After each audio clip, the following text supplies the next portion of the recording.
So over the last 10 years, people have increasingly had to defend the decision to pursue an education and a career in the arts. Even the most supportive parents can't help suggesting that you take a night course in structural engineering just so you've got something to fall back on. Or perhaps you've been disowned already, because that does save them a lot of time and money. So it's really heartening to see so many people who still want to pursue a career in the arts. However, I have to be really honest with you. Most of your parents were probably right. There isn't any such thing as a career in the arts. Sorry about that. That's because a career only really exists in retrospect. It's a story that we tell ourselves once we've reached some higher ground. It's like a road that you can only really see out of a kind of foggy rear view window. So everything that I'm going to tell you now is it's just been a great opportunity to look back at kind of some accidents and obstacles and opportunities that, if you look at them from kind of the right angle, look approximately like a career. So one of the main problems that I had when I was thinking about a career in the arts, or I'm just going to call it doing stuff, is that you have absolutely no idea what most people do. So you've got the obvious kind of passion roles like acting and directing film and like being a musician, the things that you get interviewed for on telly, basically. The things that either make you like really rich or like really the opposite of rich. So most of the things that you actually get paid for doing, I'm going to call them jobs, are fairly invisible until you get started. So it's an open secret in the industry that most people have no idea what producing is. So all I knew was that I wanted to do something arty, which in my mind was separate from sciencey and mathsy. So that's my career there. And I've spent actually quite a lot of my career working with scientists and spreadsheets, so that didn't quite work out like that. And the first time that I realised that it could be more than just put my little spreadsheets up. So the first time that I realised that it could be more than a hobby, really, that it could actually be like my life, was when I saw an advert to join the National Youth Music Theatre in Edinburgh Festival when I was 17, so in the middle of my A-levels, which was 20 years ago, which was quite terrifying to look back at that. And my main qualifications for that were that I'd seen Starlight Express and Les Mis 3 times each, and I was quite good at filing. So they gave me a job on box office. The cast at the time were putting on Bugsy Malone, and Tallulah was being played by, I think she was 13 at the time, by Sheridan Smith. And if you'd like an unsavoury anecdote about her at the after party, please do see me later. So I spent 4 weeks in Edinburgh, alternating being on a total emotional high, being bored, panicking and being drunk, which it turns out is exactly how all theatre works. And I found my appraisal form from that, so that's basically my first job 20 years ago. And they'd already identified at the time that I had leadership potential, which is nice, and that my key characteristics were impatience and sarcasm. So I think if I did the same job now, I would get exactly the same appraisal. So maybe you don't learn anything. So having done that and been to Edinburgh, I thought, there's some mileage in this. And I considered doing an arts management degree, but the only one at the time was in Leicester. So I went to Leeds. And I did, sorry if anyone's from Leicester, and I read English and Communications, which was one of those, I don't really know what I want to do degrees. It was really vague, really broad, which at the time felt like I was kind of hedging my bets because I didn't really know what I wanted to do, but it was the best start that I could have had really, and even feels intentional in hindsight. Because while I've sometimes yearned to have like a really deep specialism, the breadth, the kind of like magpie interest that I have in things means that I can kind of cross-fertilise from lots of different disciplines and like steal people's ideas without them realising. So after graduating, I alternated kind of travelling and terrible temp jobs while I completely failed to start a career in the arts. Partly because I had no idea what I was looking for, and partly because I had no confidence that anyone would let me into the arts club. So it was only when I had a job that was so terrible that it gave me irritable bowel syndrome, which is like a really good motivator for getting a job, that I applied for a job in the education department at the Theatre Royal in Plymouth. And they let me in. And it wasn't because I had an amazing arts A-level or a theatre degree. I had like a good unrelated degree, but like the most important thing that they were looking for was my experience. So the kind of having done the summer school and youth theatre, and also just kind of putting some time into learning administration, and I was extremely enthusiastic. So this is my real specialism, basically. Any situation I can find something to get excited about. And I spent 5 years at the theatre just completely immersing myself in this world and getting to grips with all the kind of language and ideas and what all the different jobs were, and making some fairly massive mistakes, which I thought I'd share with you. So not spotting a copy error on a publication that we had to get completely reprinted, which cost us about £5,000. Failing to confirm a booking with a famous director, and he cancelled our headline workshop a week before it was due to happen. Squealing at Timothy Dalton backstage at the National because I thought he couldn't hear me. Some of you might be too young to remember, but he was basically the shit James Bond. And lots more that my brain has really thankfully decided to forget until such time as I pay for some therapy. I mean, I have a list of mistakes, so if we run out of time, I can go back to those. So I learned a lot from that, and the first of 4 key things, which I guess would be my learning about how to build a career. One being, you can fail or embarrass yourself in public, and it won't be the end of everything, even though it feels like it is at the time. You will almost definitely never do those things again, and you'll be 10 times better because of them.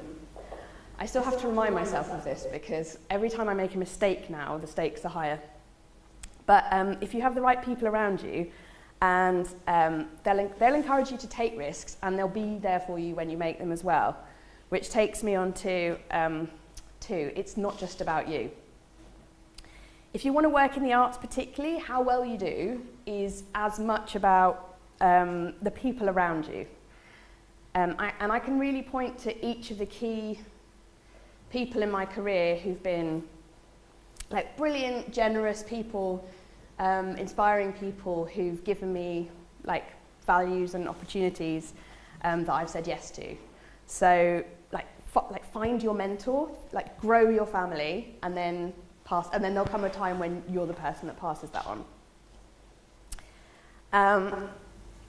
Say yes to things. I was really lucky to have an amazing boss in that first job who was often saying, I think you can do this, stuff that I'd never done before. Even when I was absolutely pretty much 100% sure that I couldn't do it. Like most people, even now, I still have really bad imposter syndrome. Why do I get to be here in a space, taking up space, and people are listening to me? Nobody's gone to sleep. That still feels like a privilege to me. And so whether it was leading a talk for the first time or leading a project independently, just saying yes when I was given those opportunities made a huge difference. And what that makes me think now is that if you can already do a job by the time that you start it, it's probably the wrong job, unless you're a pilot.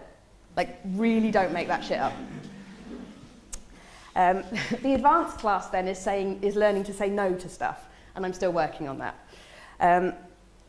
And the next thing is really find your purpose. Rather than finding a job, find your purpose. that was really about understanding what it was that excited me and that I had an affinity for. Something that I thought that was uniquely something I could give to people. And that turned out to be like turning ideas into action. So helping people like take the raw creative stuff of their ideas and turning it into, like untangling it, facilitating it, making it real, or at least making it into like a shit hot color-coded spreadsheet. That's really satisfying. And more that's kind of driven the choices that I've made in my career. Like, is it about making the best of that purpose? So my career since then has really been the result of just saying yes to a lot of opportunities that I thought would be a good way to use those skills in the service of helping other people make their ideas happen, and responding to people and ideas rather than trying to find some stepping stones to reach an ultimate endpoint.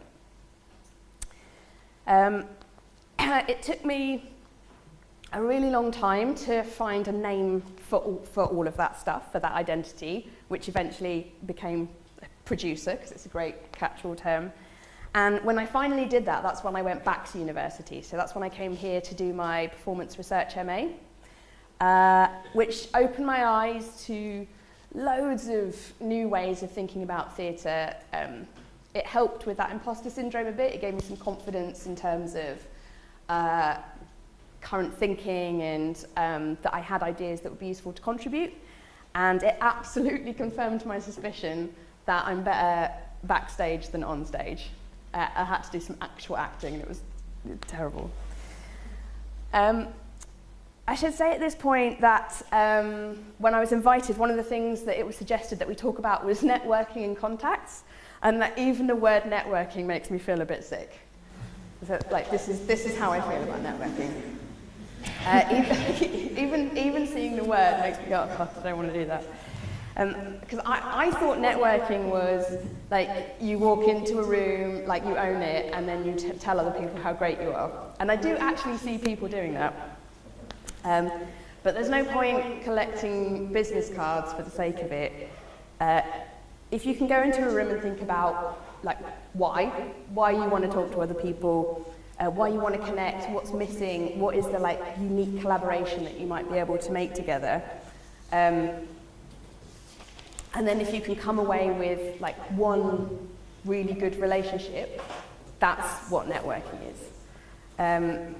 You can suss out pretty quickly if you're going to get on with somebody. And then it's just about kind of drawing a Venn diagram of your interests until you find the bit that crosses over in the middle. It's just a Venn diagram joke. So nerdy. So your shared, it might be like your shared ambition to change the world, or like you both love nerdy comics, or like you'll find that shared thing, and then that's the jumping off point for a potential collaboration. Just like having normal conversations in the real world, really. And it really helps if there's free wine. Totally take advantage of that. And so that's kind of like using those, I feel like a pinball kind of bouncing between those guiding points, really. That's brought me to where I am now, which is I'm Chief Executive at Theatre Bristol, which is an organisation that combines like grassroots support with collective action in the arts. And it's great that I finally have a job title that my parents understand, which is so useful. I'm not going to kind of promote the company, but it is just to let you know, if you're interested in performance particularly, it is a service that you can access if you stay in Bristol, because we provide free advice, support to basically help people find the thing that they want to do and the way to make a living out of it. That's really an extension of, it's such a good fit for me in terms of a career, because it's an extension of that kind of purpose that I managed to find. So to sum up really, I guess the one thing that I learned relatively late that I wish I'd known at the start is that you don't have to have a path. You don't have to have a career path. You can just make it as you go along. When she was starting out, the film director, Ava DuVernay, couldn't see any kind of visible role models for the career, for the kind of work that she wanted to do. So she decided, rather than knocking on a door that didn't open, she was just going to build a door. And I really like that idea. She learned to work without permission, and what did she say? When people ask her how to get started, they should just start. She says, it'll be messy and it'll be hard, but you're on the way. And it took me years to get to that point, to trust my own ideas, to have the confidence to say, this doesn't exist yet, but I want to make it happen, and I think I'm the right person to lead that. So if I could have told myself one thing when I was graduating, it would have been to jump before you're ready. You don't need a map, you just need a compass. And you're all, this is what you've been doing, like building your compass to find what that path is. So if you can't see the job that you want, make the job happen. And if James Bond is around, always close the door properly. Thanks.